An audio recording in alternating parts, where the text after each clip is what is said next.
Welcome back. I want to start on an uplifting note because maybe it's the answer to political violence. As Michael Malice wrote in his book, The White Pill, A Tale of Good and Evil, even the most evil moments remind us of the importance of hope for humanity's future.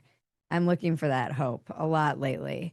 Okay, so hold on to that hope as we look at how bad things have gotten. Political violence started way before the assassination of Charlie Kirk. I mean, any of you who lived through the 60s know this, or the 70s, or the 80s, or 90s, or the 20th century, really, and 2001. You get my point. We all know that it stretches back even further. One could argue that America itself is the product of political violence, but we shouldn't be this saturated in it. We expect it now. The pattern is impossible to ignore. The targets multiply, the motives get political, the line between online rage and real world attack disappears.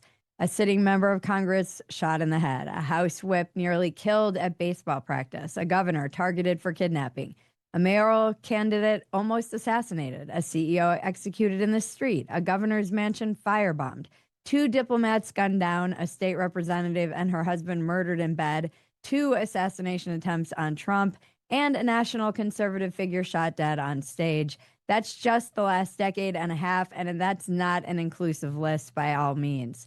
Political violence is growing by the day, and it probably won't be getting better anytime soon. You probably saw that new NPR poll where 30% of Americans now say political violence may be necessary to get the country back on track. That number is up 11 points since last year. Nearly a third of the country thinks violence might be the answer. According to a new Skeptic Research Center survey on American support for political violence, there's a lot of really great information in this poll. Around 1 in 3 younger adults, Gen Z and millennials, expressed support for political violence. Support for political violence was highest among those identifying as politically very liberal. Americans with the highest level of educational attainment, graduate or professional degree, were about twice as likely to support political violence than those with less formal education, and liberal Gen Z women were more supportive of political violence than were Gen X and baby boomer men. There's so much to dig into and talk about that. Threats against election workers and public officials have exploded. Campaign offices are shot up. People wear body armor to school board meetings. Politicians travel with private security. As we come to do this show tonight, there was a big story about a man who was going to had all kinds of explosive in his car. Everyone feels under siege. Everyone feels like they have a target on their forehead. A huge part of this problem is how isolated we are. Our media silos are getting more and more contained, and the algorithms are definitely radicalizing us. And whoo boy, are they good at tickling that part of our monkey brain that defaults to tribalism. People are avoiding conversations about politics altogether in real life for fear of them getting too heated. Families are falling out. Relationships are left in tatters over political disagreements.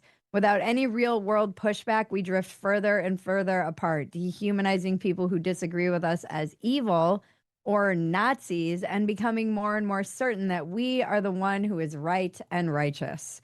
I've been thinking a lot about Jonathan Haidt's brilliant book, The Righteous Mind, in which he explores why good people are divided by politics and religion. As Haidt says, in his intro, I'll draw on the latest research in neuroscience, genetics, social psychology, and evolutionary modeling, but the take-home message of the book is ancient. It is the realization that we are all self-righteous hypocrites. We are all in a group chat that affirms our beliefs. We are all in algorithms that know us better than we know ourselves. And if you're using AI, it's indulging your every whim and sometimes psychotic beliefs. This means things are likely going to get much worse before they get better. Political violence is symbolic. Even if a generation only experiences one act of political violence, it leaves its imprint on them for the rest of their lives. Political violence is an attack on political freedom. It's in the fear of showing up to a rally and suddenly the First Amendment loses its power. It's the security detail at every event, in the way public life has become a risk assessment. If we keep deciding that words are useless and only violence can fix America, then the experiment is already over. Because once politics becomes a battlefield, the only question left is who's still standing. What are we going to do to dial things back? What can we do to walk ourselves back from the edge? Have you been radicalized? I want to hear all about this and talk a lot about this with our guest tonight, Stephen Miller, who many of you know as Red Steez on X, and as I call him, the Rain Man of Receipts.